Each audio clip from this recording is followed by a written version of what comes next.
Hello and welcome. Today, we're going to tackle one of the trickiest parts of English and make it feel, well, a lot easier. We're talking about phrasal verbs. So let's dive right in and get you feeling more confident. Have you ever heard someone say something like give up or look up or eat out and felt a little bit confused? You know the words, but the meaning just seems different. Well, trust me, you are not alone. And today we're going to clear all of that up. Okay, so let's start at the very beginning. What exactly is a phrasal verb? We're going to build this up step by step, starting with a really simple definition. Really, it's pretty simple. A phrasal verb is just two words that work together like a team. You've got a main verb, like look or give, and you add a small word to it, which we call a particle. Think of words like up, out, or in. That's the whole formula, a verb plus a particle. Now, here's where it gets interesting. You know that look means to use your eyes, right? And up means, well, towards the sky. But put them together, look up suddenly means to search for information. See that?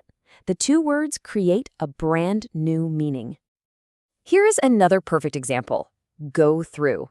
Now, this doesn't mean you're physically walking through something. In a sentence like this, it actually means to read or check something very carefully. And this really shows you the most important rule. You have to learn the meaning of the whole phrase, not just the separate words. And let's do one more. To make out what someone is like.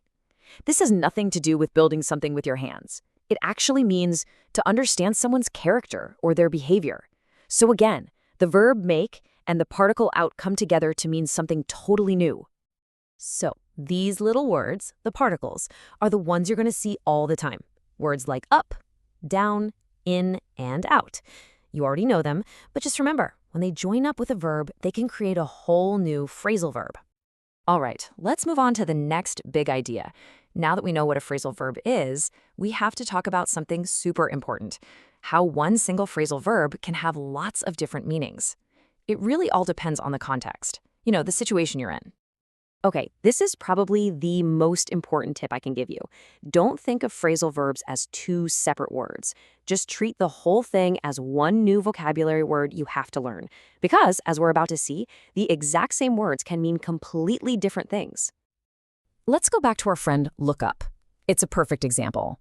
So first, you can look up a word in the dictionary. That means search for information. But you could also say you'll look someone up when you visit their city, which means to visit them. And if your life is getting better, you can just smile and say, things are looking up. See? 3 totally different meanings from the same 2 words. It's all about context.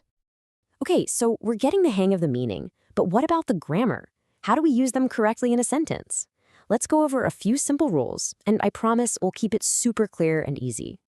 The first big rule is all about something called an object. Now, an object is just the person or the thing that receives the action of the verb. And here's the deal. Some phrasal verbs need an object, but some are perfectly happy without one. Let's look at 2 sentences to see what I mean. If you say, we decided to eat out, that's a complete sentence. The phrase eat out doesn't need anything after it. But look at the second one.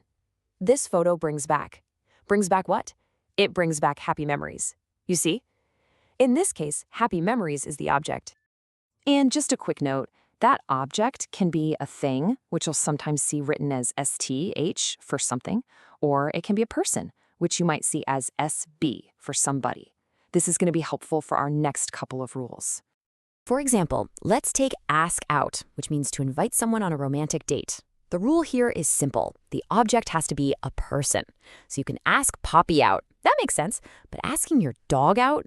Yeah, that sounds a little strange, right? This phrasal verb just needs a person as its object. Now, here is a really, really important grammar pattern. For some phrasal verbs, the object has to go right in the middle, splitting the verb and the particle. A great example is ring back. You have to say, I'll ring you back. You would never, ever say, I'll ring back you. That object, you, just fits perfectly in the middle. But, and this is English, so there's always a but, sometimes the exact opposite is true.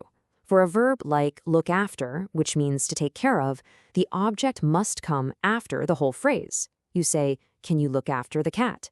You can't put the object in the middle. Saying, can you look the cat after just sounds wrong. Okay, Wow, we have covered a lot of ground. So let's pause for a second and put it all together in a quick summary. This should help all these ideas stick in your mind. So, if you remember 3 things from this explainer, make it these. 1. A phrasal verb is just a verb plus a particle. Simple. 2. The meaning is usually not literal, so you have to learn the whole phrase as if it's a new word. And 3. Pay close attention to those grammar rules, especially about where the object goes. So, what's next for you? Well, the absolute best way to get good at phrasal verbs is to start using them. Don't be afraid of making mistakes. Honestly, practice is the key. And that brings me to my final question for you. After everything we've talked about, what's a new phrasal verb that you're going to try and use today? Give it a try. The more you use them, the more natural they're going to feel. You can do it. Good luck.